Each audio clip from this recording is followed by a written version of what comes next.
June 2025 was the most muted Pride Month in years, leaving many to ask, has America finally reached peak woke? I'm Hayden Ludwig. Companies quietly dropped the in-your-face, paint-it-all-rainbow marketing we're used to enduring each and every June. Poll after poll shows big majorities want to ban males pretending to be female from infiltrating girls' sports teams and bathrooms. Here to get at the truth is Terry Schilling, president of the American Principles Project, one of the leading groups for defending families and children against the left's predatory agenda. Terry Schilling, welcome to Restoration Spotlight. Thanks so much for having me. I love coming on and talking with you guys. It's our pleasure. Well, one day, and we hope, years from now, historians may look back on 2024 as the year we reached peak woke. Maybe I'm being a little optimistic here, but it sure seems, Terry, that the public is increasingly unified against transgender surgeries for children and, of course, for protecting girls' sports. Terry, am I being too hopeful here? Well, Aiden, we have a lot of work that we still have left to do, but I think you're exactly right. I think the American people are actually, not just rejecting this, more and more Americans are rejecting this. That's really important to know. There was an interesting CNN segment that's aired a few times that compared polling on the women's sports issue, for example, prior to the election, prior to Trump winning, and after. And what we found and what we're seeing, continuing to see, is that the more President Trump has fought the transgender industry, whether it's sports or surgeries for minors or taxpayer funding, the more he fights this, the more the American people join him. Prior to the election, only around 63% of Americans in CNN's polling supported President Trump's initiatives to protect girls' sports. After the election, on the day that he signed his executive order on women's sports, that was up to 79%. Wow. With only 18% opposing it. So we are winning this fight in huge ways. And the most important thing, though, that's happened, that's changed, is we now have political champions that have power and are in office that can actually get an agenda done to protect our daughters and protect our kids. So I'm very optimistic, but I don't want to downplay this. We have a lot more work cut out for us. Yeah, let's get into the Trump administration in its first year. So you've already mentioned some of the Title IX protections for women signed into law early on in his presidency. There's another number of these, though. Ending recognition of non-binary identities. I can't believe we even have to recognize that, but that's a big thing. Barring trans servicemen from the military, and then my favorite, we're leaving June as of recording here, reclassifying Pride Month to Title IX month. Now, Terry, I mean, that's hilarious, but it's great, right? I mean, women are half the population. Let's recognize them instead of the half of a percent here. How would you rank him so far, and also how would you rank Congress and the Republican majority's involvement in any of these projects? Well, President Trump gets an A+, right? Obviously, I will just tell you, Aiden, when we first got in, we had a list of 15 goals that we wanted the administration to get accomplished over 4 years, right? So over the full term. We had a meeting just a few weeks ago at the White House with President Trump's team, and they wanted to get some feedback, see what more they needed to get done. He had already checked off 12 of our 15 boxes for the full 4 years. You need more boxes. We're coming up with more boxes for him. So I give President Trump an A+. I give Speaker Mike Johnson an absolute A. He's been fantastic. Speaker Johnson was critical in getting these provisions into the big, beautiful bill that defund Planned Parenthood and defund sex change procedures for adults and minors. So I absolutely give him an A. I'm not going to grade the Senate just yet because there is, we sent the big, beautiful bill over to the Senate. That's right. The parliamentarian just ruled that these provisions defunding sex change procedures, that those are not allowed in the big, beautiful bill in the reconciliation package. So I'm gonna withhold judgment, my grade on the Senate until we find out just how hard Leader Thune is going to fight for these provisions. So we'll see how that works out. And staying with the Senate, I believe that, the House passed a bill earlier this year to protect girls' sports. I believe that was in January. It's stalled in the Senate as of recording. Is that correct? Well, the Senate did hold a vote on it. It got a majority of support for it, but it didn't hit the 60-vote threshold in the Senate. However, I will tell you, those votes are very important, even if you can't pass it, because we have to get these Democrats and Republicans on the record on whether or not they'll protect girls' sports so that we can let voters know in their states and in their districts how they're voting on this. This is a pivotal issue for voters, Hayden, and it's really important that we have these votes to make sure that voters know just where their politicians stand on these issues. Terry, you said something earlier at the start of this conversation I thought was amazing. The sea change in public perception from the time of the election to the time of the inauguration on January 20th was enormous. You don't see, especially in contentious social issues, people change their minds that rapidly. How do you explain all of this? Well, I think first of all, you have to go back to the whole concept of transgender, right? This is a novel concept. It's very new to the American people. They still don't really understand what a transgender woman is. In fact, sometimes I feel like I don't understand it. This is my career. Well, if you don't. But what I'll say is they're learning that it's real, right? So the biggest hurdle that we had in the earliest days with politicians and voters was convincing them, no. These guys really are men and they're saying they're women and they're competing in girls' sports. We have to stop this. It's so crazy. It's so radical that most Americans don't believe that it's real or that it's happening. And so the biggest hurdle we've had to overcome is that it's happening. And what President Trump's victory and what his campaign ads and what his engagement on these issues has led to is Americans now know and fully understand this is a real threat. We Yes. have to stop this before they eliminate any race women entirely. Because, look, I'll just say this. The goal of the transgender movement is to eliminate any race women entirely. Wow. That is what the fruits of it will be. And we have to just assume that the fruits of these movements, the fruits of these policy agendas, that's actually the goal of it. These people are smart. They know what they're doing.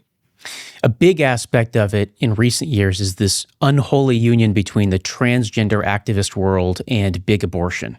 So I know your organization, APP, recently released a report that talks about Planned Parenthood, which is already the nation's largest abortion provider, becoming, if not the largest, one of the most significant provider of transgender surgeries, the sex hormones, all of the drugs that go into that, right? Where did that relationship come from? Most people would think those are two different issues. You guys tie them together. No, that's right. So look, I make this point all the time. I think the best way to understand Planned Parenthood is that their name is fake. Their name is a lie. They don't do any help planning out your parenthood. What they really should call themselves is Prevent Parenthood, right? Because that is the whole goal of the organization. They give kids birth control. They give it out like candy at high schools and middle schools all across the country. But now they're doing abortions. They're not just transitioning to the gender industry, they're expanding into the gender industry. As the states, for example, have curtailed abortion and fought to protect the unborn, well, Planned Parenthood has to make up those profits somewhere else. And the best opportunity for them that they could figure out was to expand into gender transition surgeries. No, I'm sorry, not surgeries, but gender transition procedures. And what they're doing is essentially getting kids on puberty blockers, they're getting them on cross-sex hormones, and then they're referring them to doctors and hospitals that can do these surgeries. It's absolutely atrocious. They're sterilizing children against parents' wishes. They're sexualizing children in schools. Planned Parenthood, Prevent Parenthood is really, again, what we should call them. What they are doing is they're going in and doing partnerships with government-run schools, and they're confusing our children on gender and sexuality. They're causing they're basically creating future customers by creating partnerships at our local government-run schools. We have to curb these guys, and we have to cut all their federal funding. And that's what's so beautiful about this big, beautiful bill is we were able to team up with all the pro-life groups, my very dear friends, and really, I mean, I got into politics to protect the unborn. That was my main motivation.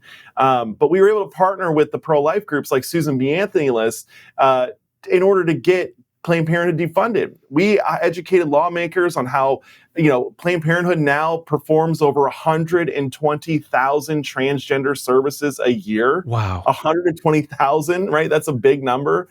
They say it's not happening. It is. And they're doing this without parents' knowledge or consent. So we've got to rein these guys in and defund them. And that's what we're doing. It's still in the big, beautiful bill, and we hope to get a clear passage here very soon. Federal funding, I mean, that's That should already be illegal. It is illegal for the federal government to pay for abortions of Americans, but also overseas. That's been in the law for decades. The Senate passed that decades ago.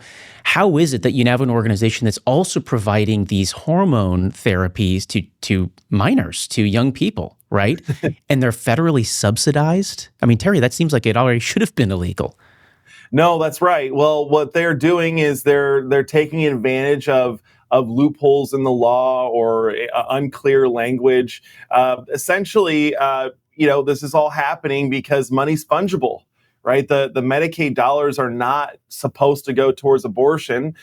They go to Planned Parenthood to provide birth control and all these other made up services that they really don't specialize in, that they really don't promote. Yes. Planned Parenthood exists for two reasons: for abortion, that's where they make most of their money, and now transgender services. But they tell the government that they're a women's health clinic and a reproductive health clinic. It's all lie. There's no reproduction going on at Planned Parenthood. It's all elimination. It's all death and life prevention.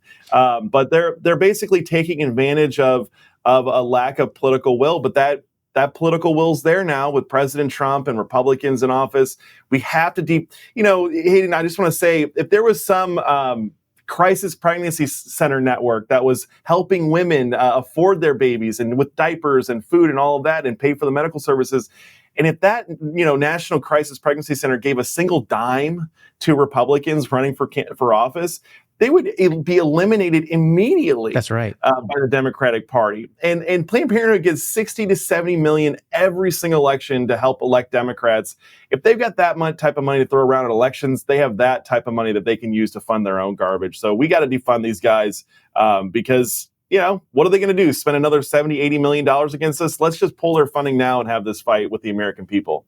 Well, I actually prefer the name Planned Paganhood if I could do it myself. Here's a quote from their website, though. And this is stunning. This is a quote. Many people know their gender identity as young as 2. Now, Terry, I've raised a 2-year-old. He doesn't know his last name, although he does know the difference between a boy and a girl, a mommy and a daddy. Why do you think they're trying to sink their teeth into somebody so young? I understand 18. I even understand 16 because they're still, but 2? Well, how do you explain this? Well, look, I think it's pretty simple. 2-year-olds believe in the Easter Bunny, right? 2-year-olds believe Yes. cartoons are real. They don't have a firm grasp on what's real and what's not. Children obviously are sponges. If you have children, you understand that very quickly, Very especially much so. if you ever left an epithet or or a curse word fly out of your, or slip out of your mouth. You learn that very quickly. But they get to these children early because they can help form them. And unfortunately, Americans have been sending their kids to these government-run schools that have been largely taken over by political and ideological activists on the left. We have to stop telling our children to just blindly trust their teachers, unfortunately, especially if you're in a government-run school. But yeah, they're getting to kids young, because if you don't get to them young and you let them go through puberty and you let them kiss a girl before they get exposed to all this stuff, they're going to look at it as absolutely idiotic, right? So you've got to get to the kid. The kids have... People can't believe it's the kids that they're giving sex change procedures to, that they're doing drag queen story hour to, that they're giving pornography to. The kids are the target. The kids are the whole point. They don't care about adults. Adults are already set in their ways. That's right. It's the next generation. It's the next generation. If they can break that, they're going to have a lot better shot at destroying our country. How profitable is the sex change industry overall? Not just for minors, but for everybody. Well, it's very profitable. Right now, it's a $4.5 billion industry, and that's a lot of money to be bringing in nationwide. However, I'll tell you, that's not where they want to stop. They're only transitioning. They're only giving surgeries and procedures to a small amount of people right now, relatively small. So just do some math. There's 1.6 million Americans that identify as transgender.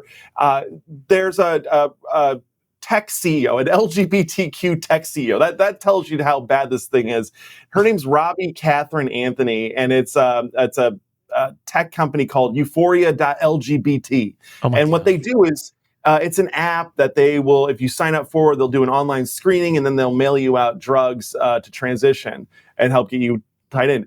Robbie Catherine Anthony, their CEO, was talking about the revenue for the transgender industry. And she said, I know it's small right now, relatively small, but if we're able to transition all 1.6 million Americans who identify as trans, it won't be a $4.5 billion industry. It'll be a $200 billion industry. That's larger than the film industry. Right. So Wow. the goal of the transgender industry is to transition all 1.6 million Americans and grow to become larger than the film industry. When you think about that, think about how much more you're going to hear about this stuff, and how much more will be put into PR efforts and lobbying and advocacy and elections. Like, we've got to stop this industry now before they harm more people, but also before they grow to become way too powerful. They will be much more difficult to stop. They're tough to stop right now at $4.5 billion. But if they get up to $200 billion and they're as influential and powerful as Hollywood, that's going to be a really tough task to get accomplished. Well, it's also important to keep in mind, too, this isn't just a one-off procedure. You're creating a lifelong hospital patient, somebody who's going to be, milked by the insurance and healthcare industries for the rest of their life, in and out of hospitals with lots of expensive procedures and constantly sick. You're mutilating your body when you go through any of these procedures, even the most basic kind. So there's a lot more money here at stake over a lifetime than a simple one-off procedure that Planned Parenthood might involve in. No, and that's exactly right. And that, my friend, is exactly why they are pushing all of this transgender nonsense on children. Right. So, like, think about this: a 40-year-old male who all of a sudden comes to the conclusion that he's transgender and hasn't been living his life. Well, the transgender industry only has about 40 years, 20 years to make money off of him, maybe. Right. Yeah. So, with a child at 9, 10 years old, if they get that kid onto Lupron, a puberty blocker that's too cruel and inhumane to even give to sex offenders that we've ruled in this country, if they get Wow. this kid at 9 years old or 10 years old on Lupron, well, now they've got 60, 70 years to make money off of these kids. The kids, again, have always been the point. They've always been the focus. They've always been the target because that's where the money is. And here's one thing I'll point out. It's not just the hormone treatments or the Lupron or even the initial surgeries. What a lot of people don't talk about is the fact that these are novel procedures, that we have not done this before for very long in medicine. It's been maybe 15, 20 years that we've been really digging into this and investing money in the surgeries and technology. So what happens is you get your initial sex change procedures and surgeries. Well, then you get a UTI, then you get blockages, then you actually have to go back in and get what they call revision surgeries. So I'll tell you some quick numbers. It costs around $400,000 for a male to attempt to transition to become a female. It costs around $600,000. 400,000 top to bottom. That's just the surgeries. 600,000 for a female to attempt to do the same thing. Here's where it gets interesting. That's just the first round of surgeries, top to bottom. Unreal. That's not including the extended hospital stays that these people have to do, the follow-up care, the lifelong supply of hormone treatments. Because if your body's not naturally producing this stuff, you have to keep going in for these hormones. Otherwise, your body won't have any hormone. It's really, really bad. But it's the revision surgeries that they add on top of that. This is a huge moneymaker. Everyone knows it. And we have to stop it. Where do I sign up? Terry, you're obviously a very funny guy. What role does humor play in all of this? What I mean is, they want you to take this very seriously. It's the civil rights issue of our time. It's obviously not. It's a joke. They're telling you to believe something that's obviously not real about males and females, things that, again, 2-year-olds really do understand. Do we make fun of this? Is it a big joke when they want us to take it seriously? What's the way we talk about this? Well, I think that whenever we're talking about transgender people, we have to be very compassionate because they are victims, right? Sure. Even if you're a 40, 50-year-old man who thinks you're a woman, you were fooled somewhere around the way, and you're a victim, and we got to get those people paid. But look, this is a really dark world. I've had to see a lot of images and pictures. I've had to hear a lot of stories that I really don't think human beings were ever meant to witness or experience. And so I think when it comes to the people that are, caught up in this, we have to be very careful and very compassionate to them. However, I do think that there's a really good principle that I live by, which is it's important to ridicule the ridiculous. Yes. Right? The ridiculous means something that is deserving of ridicule. And there is nothing more ridiculous than a man claiming to be a woman and claiming to be able to enter into women's sports and private spaces and locker rooms and showers. It's just absolutely, it's not even ridiculous. It's more atrocious. But we have to laugh. We have to make fun, especially of the activists, especially of the politicians. I love making fun of people like Gavin Newsom or J.B. Pritzker on this issue because they're absolutely ridiculous. They absolutely sound like morons, but they absolutely are evil, right? They are claiming to be champions for these people. Meanwhile, they are milking them for every dollar that they have and then some. Then when those people run out of money, then they come to us, the taxpayers, to pay for these procedures. We have to ridicule the politicians, right? So save your ridicule for the politicians. Give all your heart and compassion to those victims that are caught up into it. Even if they're mean, even if they're nasty, they're still victims. And the reason they're nasty is because they're hurting inside, right? These are people that have a lot of issues, anxiety, depression, self-harm, and really bad thoughts that are constantly going through their head. So compassion for those that are caught up and snared in it, especially the families that are around it and the individuals. But absolutely, we need to ridicule and mock and make fun of as much as we can the politicians that are pushing this harmful agenda. Right. And for the politicians, is the appealed money? I mean, almost to a man, the Democrats in Congress, and we're assuming their gender here, almost to a man, the Democrats in Congress support all of these issues. They vote consistently for all of this. I mean, we're starting to see a break in some of the voting patterns with, John Fetterman and from Pennsylvania and things like that. But by and large, it's still this tiny group of LGBT activists has a stranglehold in the Democratic Party. Is it just money? Is there a power aspect to it? How do you explain all of that? No, I actually think when it comes to the politicians, I don't think most of them realize how much money is being made here. I actually had a chance to run into Terry McAuliffe in 2021 after the week that he lost the Virginia governor's race there, largely over the transgender issue. I saw him at a restaurant and I was able to catch up with him. And I said, I just can't believe that, you didn't get more money from the pharmaceutical industry or the transgender industry. It's a $4 billion industry. They didn't really donate to you. And he said, what? He was shocked. Terry McAuliffe was shocked when I told him it was a $4 billion industry. He was absolutely floored. And in his head, I'm assuming here, right? So forgive me for making a judgment, especially if it's unfair. But it was almost like he was thinking, I should have got a lot more friggin' money from these guys, But I don't think the politicians understand or know how much money is behind this. I think, though, this is more of an ideological thing. I think it's more of a power thing. Because think about it.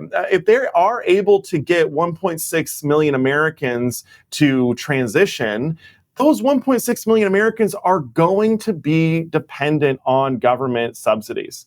These surgeries, these hormone treatments, all of it, it's too expensive for us to afford privately. You have to get it funded by your health insurance, or you have to get it funded by tax dollars. Otherwise, it doesn't exist. Otherwise, you can't get it. And so what these politicians, I think, are looking at, like J.B. Pritzker, for example, is, I can have thousands and hundreds of thousands and even millions of voters that are dependent on my votes that I can then use against Republicans when they try to cut it. So we've got to cut this before the Democrats are able to convince all 1.6 million trans-identifying Americans to get on the government doles, because that number will grow. It won't stay at 1.6 million. It'll go to 4, 5, 6, 7, 8, 9 million people. Well, what does the left say? The issue is never the issue. The issue is the revolution. I think it's the same thing today. Well, Terry Schilling, thank you for joining Restoration Spotlight. Of course. Thanks so much for having me. I love coming on. I'll come back anytime. Just let me know. I'm Hayden Ludwig, and this is Restoration Spotlight, a project of Restoration News, your source of headline-smashing investigative journalism for the America First movement. Check us out at restoration-news.com. Until next time, stay vigilant and trust in God.